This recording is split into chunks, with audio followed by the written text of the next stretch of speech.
Hello. I just wanted to talk about two knives I have right here. I'm pretty sure all of you know what these are already, and if you don't, you're probably just getting into Spydercos, and then you'll learn a lot more about this one. This is the Spyderco Military. These two are Spyderco Militaries.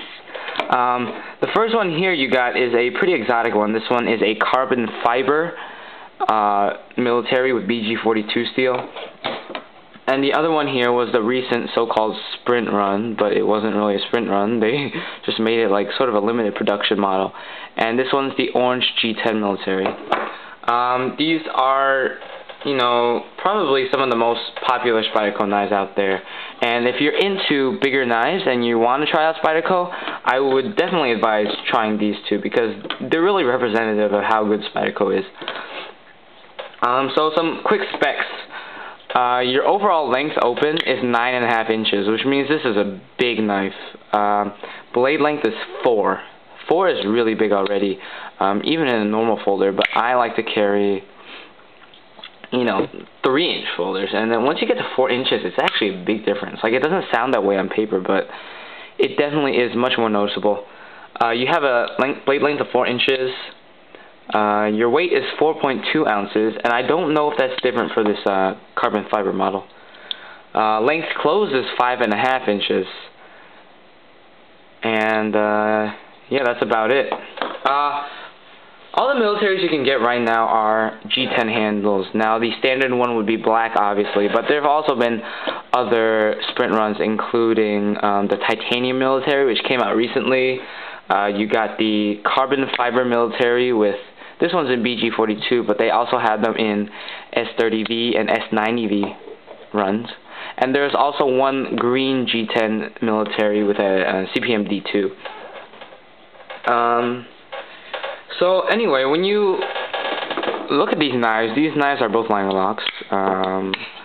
You can hopefully see they're there. They are both liner locks, and you know, a lot of people don't know if liner locks are as strong as other locks, but honestly, you know, you don't need anything besides a liner lock. And I've heard from a lot of people on the forums and everywhere just talking about how the military is probably the best designed liner lock that they own. And you know, Spyderco does do some innovations to make it, you know, really, it'll wear just great. I don't know if you can tell. Let me try bringing you in. The tang of the blade right here is not straight. Usually they'll be straight, but this one's radiused, and that makes it so when this liner wears, it will only move a little bit across the tang, and it will continue to, you know, meet up with the tang at and keep a tight lockup. So it's a very strong lock, to say the least. You know, one great thing about these militaries too is that they are probably the best cutters that you will find out there. I don't know if you can tell, but this has the classic Spyderco full flat grind on it, and that just makes it so that the edge is just like a razor. These things are slicing machines, and I've heard a lot of people using them for food prep, and you know, that just makes a lot of sense to me, because I mean, these full flat ground blades, they will slice through anything. This one here, the carbon fiber one, has BG42, which is not the same as the S30V on this one. Sorry about that. And BG42 is not really that commonly used in the knife world, even though it's basically, you know, you see it kind of often, but not really that often at all. No knife companies use it, like, none of the major ones use it really that consistently. Spyderco has had a few sprint runs in BG42. SOG makes a few knives in BG42, but that's really about it. Not that many people use BG42, and you know, it's been compared to S30V though. So if you ever get a knife in BG42, it's a good steal. If you look at the finish here, I think it's really nice what Spyderco does. This is a standard Spyderco satin finish, and it's really nicely done, just like normal. One great thing about the military, besides its, you know, fantastic cutting power, is the ergonomics. You can take a lot of grips on this guy. You can get the medium grip here and the middle grip, where you kind of put your second finger around where the liner would be, and you got your pinky right here. And I have a little less than average sized hand. I have pretty small hands, but it fits well there. And obviously the choil is very comfortable. The thing to note is that on the military and the paramilitary, the choils are actually smaller. If you've ever had maybe a Cali 3, UKPK or Sage or something like that, the choil is much larger. So just keep that in mind if you're interested. And you can take a grip on the back here even to get an extra inch of reach. I don't really advise using anything as a self-defense weapon or anything, but out of my other folders, I'd probably rather take this one than, per se, this guy here. Yeah, mini griptilian, you can see that. Obviously, I would want reach, but, I'm not going to be carrying this as a defensive knife.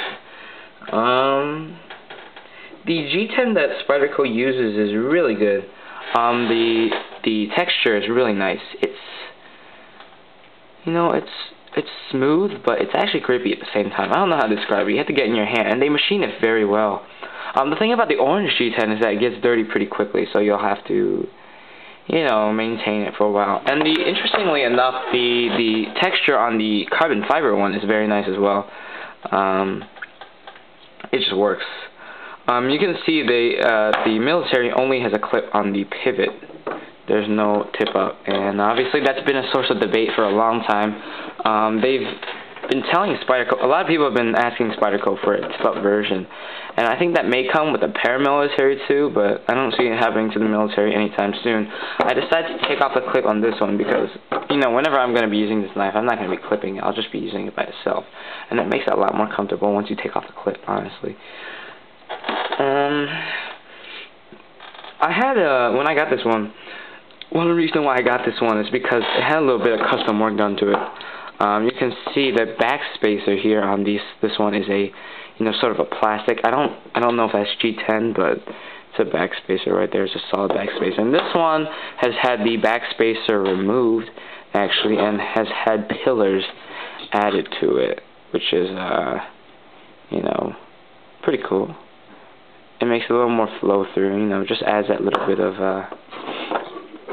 utility. There's jimping all over the knife too. Not really all over the knife, but there's where you need it. There's some right here on the thumb ramp, which locks in your thumb really nice right there, and